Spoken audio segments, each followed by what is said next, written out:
সবশেষ দুই বিশ্বকাপের সেনসেশন বলা যায় ক্রোয়েশিয়াকে। সেই ক্রোয়েশিয়া প্রথম ম্যাচে ইংল্যান্ডের কাছে যেভাবে ধরাশয় হয়েছে, তাদের দর্শক সমর্থকরা কিন্তু একদমই মূর্ছে পড়েছিল, তারা হতাশ হয়েছিল। আজকে কিন্তু সেই হতাশার জায়গায় স্বস্তি ফিরে এসেছে। আমরা দেখেছি আজকে দর্শক যখন বের হয়ে আসছে, তাদের সঙ্গে যখন কথা বলছিলাম, তারা কিন্তু আসলে সত্যির কথা জানাচ্ছে। তারা বারবারই বলছেন যে ক্রোয়েশিয়া এই মুহূর্তে তাদের বিশ্বকাপের যে অবস্থান সেটা ধরে রেখেছে। আমাদের নকআউট পর্বে যাওয়ার আশা টিকে রয়েছে। গ্রুপে শক্ত প্রতিপক্ষও রয়েছে, তবে আমরা চাই শেষ ম্যাচে আরো বড় ব্যবধানে জিতবে ক্রোয়েশিয়া। দাপটের সঙ্গেই আমরা পরের রাউন্ডে যেতে চাই।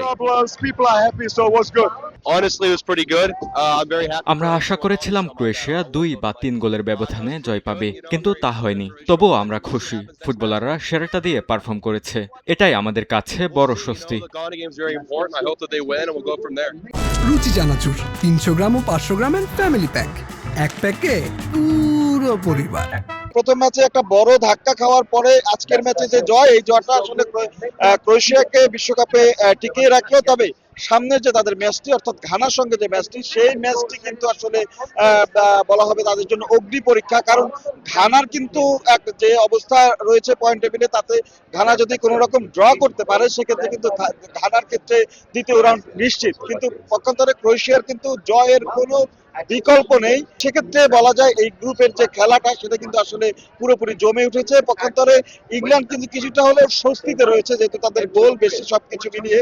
তো এই হিসেব নিকেশের অবস্থায় ক্রোয়েশিয়ার দর্শকরা আসলে যেটা বলছি, প্রথম ম্যাচের পরে তারা কিন্তু আসলে আজকের ম্যাচ জেতার পরে যেহেতু তারা একটু উচ্ছ্বাসিত রয়েছে। তবে পানামা যেহেতু টুর্নামেন্ট থেকে বিদায় নিয়েছে, পানামার যে দর্শক আছে, আমরা যখন কথা বললাম পানামার সমর্থকদের সাথে, তারা কিছুটা আসলে মন খারাপ নিয়ে মাঠ থেকে বের হয়েছে। কিন্তু তারপরও আজকে তারা যে পানামা যেমনটা খেলেছে, বা টুর্নামেন্টের আগের ম্যাচে যারা তেমন খেলেছে, সমর্থকরা কিন্তু তাতেই খুশি। বিশ্বকাপের মঞ্চে এমন পারফর্ম করা, এবং যদি বলা হয় যে পানামার যে সমর্থক যারা রয়েছে, তারা চাচ্ছে পরবর্তী ম্যাচটা পানামা যেন ভালো খেলে, অন্তত একটি পয়েন্ট হলেও নিয়ে বাড়ি ফিরতে পারে।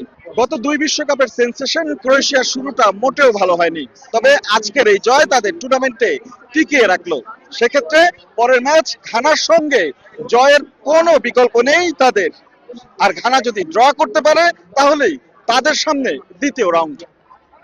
রাশেদ লিমন, সময় সংবাদ, টরন্টো, কানাডা।